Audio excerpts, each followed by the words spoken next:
जनावत्तनो समेधं इदामिकं स्वाहा इदं अग्ने इदं नमः।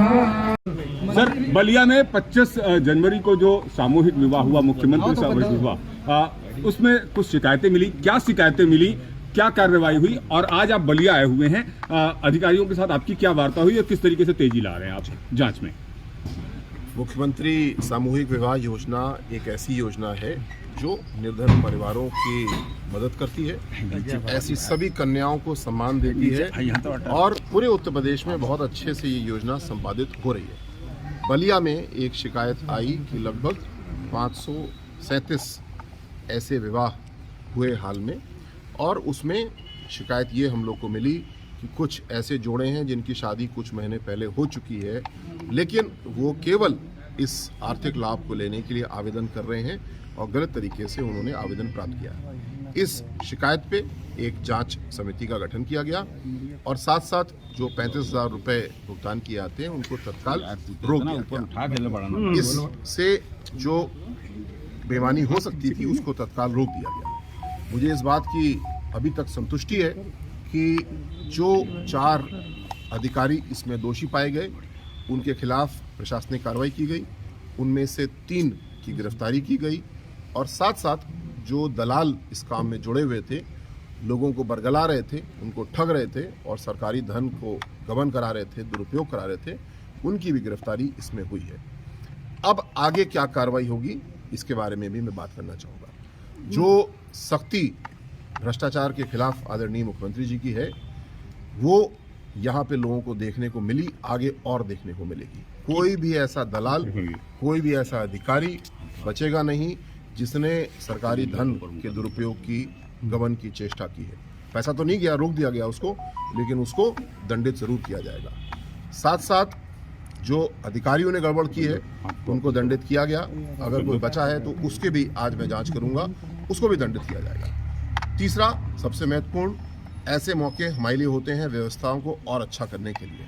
हमने अभी चर्चा की है, लखनऊ में भी 2 दिन से हमने चर्चा की कि हम सिस्टम को और मजबूत कैसे कर सकते हैं। जैसे कि विवाह प्रमाण पत्र मौके पे ही, कार्यक्रम में ही दिया जाएगा। लड़की की और लड़के की दोनों की फ़ोटो उसके ऊपर होती हैं, जिससे कि यहाँ जिस प्रकार की चेष्टाएं की गई थी वो नहीं हो पाएंगी। आधार ऑथेंटिकेशन हम कराते हैं लड़की का, लेकिन उसको मौके पे भी हमें चेक करना चाहिए कि कोई और लड़की तो नहीं आ गई है इस काम के लिए, क्योंकि अभी तक ऐसा दुरुपयोग देखने को नहीं मिला था। तो अब जब हमें ऐसी चुनौती मिली है तो हमारा सिस्टम बहुत मजबूत है। हमारे डीबीटी, हमारा आधार, इन सब चीज़ों को जोड़ करके हम लोग जल्दी 2 सप्ताह के अंदर ऐसी पुख्ता व्यवस्था बना लेंगे कि दोबारा कहीं किसी की अगर कुछ चेष्टा भी है ऐसी गड़बड़ी करने की, तो हमारा सिस्टम इतना मजबूत होना चाहिए कि वो ना करे। एक पहलू और इसमें है जो अनसंवेदनशीलता दिखाई गई, जैसे कि मैंने भी वीडियो में देखा कि कुछ बहनें खड़ी हैं और 2 दूल्हे केवल खड़े हैं या 3 खड़े हैं और उनको शादी का एक ऐसा कार्यक्रम दिखाया जा रहा है। ये घोर लापरवाही है, ये हमारी संस्कृति नहीं है ऐसे करना। और अभी मैं और इसकी जांच कर रहा हूँ वो व्यक्ति कौन है जिसका निर्णय था कि इस प्रकार गलत तरीके से किसी महिला को, किसी पुरुष को अपमानित किया जाए और जो संस्कार हैं उसके विपरीत तरीके से कार्य किया जाए। ये अभी परीक्षण का विषय है, उनको भी दंडित किया जाएगा। यद्यपि वो अपराध भ्रष्टाचार का तो नहीं है, लेकिन असंवेदनशीलता भी एक बहुत बड़ी गलती है, उनको भी दंडित किया जाएगा। कितने अपात्र पाए गए हैं? कितने अपात्र मिले हैं? 537 जोड़े इसमें इन्वॉल्व थे और अभी तक की जांच से लगभग 240 अपात्र पाए गए हैं। 20 ऐसी टीमें बनाई गई, 3 दिन के अंदर घर घर बेच करके इसकी जांच कराई गई। जो शेष हैं उनके लिए और अभी जांच की जा रही है। किसी का कुछ तकनीकी विषय है उसका और परीक्षण किया जा रहा है, लेकिन फिलहाल 240 गिरफ्त पाए गए हैं। इनके सभी के जो भेंट स्वरूप सामान दिया जाता है वो लगभग वापस आ गया है। मुझे इस बात की भी खुशी है कि कानून का डर लोगों में है और मैंने सुना कि खुद ला करके वापस सामान ब्लॉक पे दे रहे हैं। तो ये भी अनुरोध करूंगा मैं कि किसी को अगर गलत तरीके से लाभार्थी बनाने के लिए प्रोत्साहित किया गया है तो उनको भी हम एक पीड़ित के रूप में, विक्टिम के रूप में देखते हैं। उनकी सामग्री वापस कराएंगे, पैसा तो उनको नहीं मिला है, और उनको जिसने ठगने का प्रयास किया उसके खिलाफ वो सबूत दें, बयान दें। हम जो पीड़ित हैं उनकी मदद करेंगे और अधिकारी और दलाल जिन्होंने गड़बड़ी की है उनको सभी को दंडित करेंगे। जांच का दायरा जिला स्तर तक रहेगा या प्रदेश स्तर तक? प्रदेश स्तर पर क्या इसकी जांच करवाएंगे क्या, जहाँ जहाँ शादियाँ हुई हैं पूरे प्रदेश में?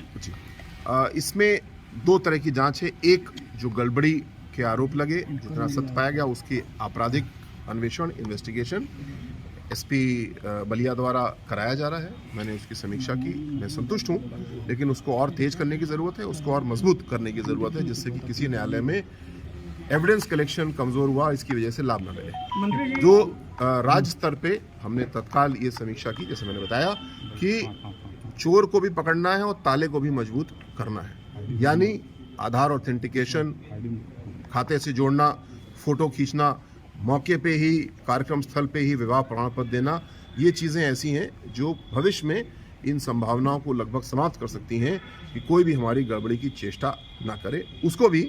लेकिन ये समीक्षा का विषय होता है, नीति परिवर्तित की जाती है, जल्दी हम नीति को और मजबूत करेंगे।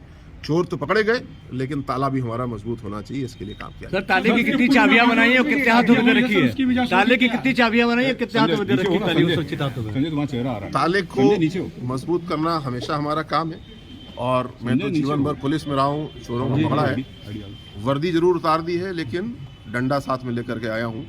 जो दोषी हैं उनके खिलाफ भरपूर कार्रवाई होगी।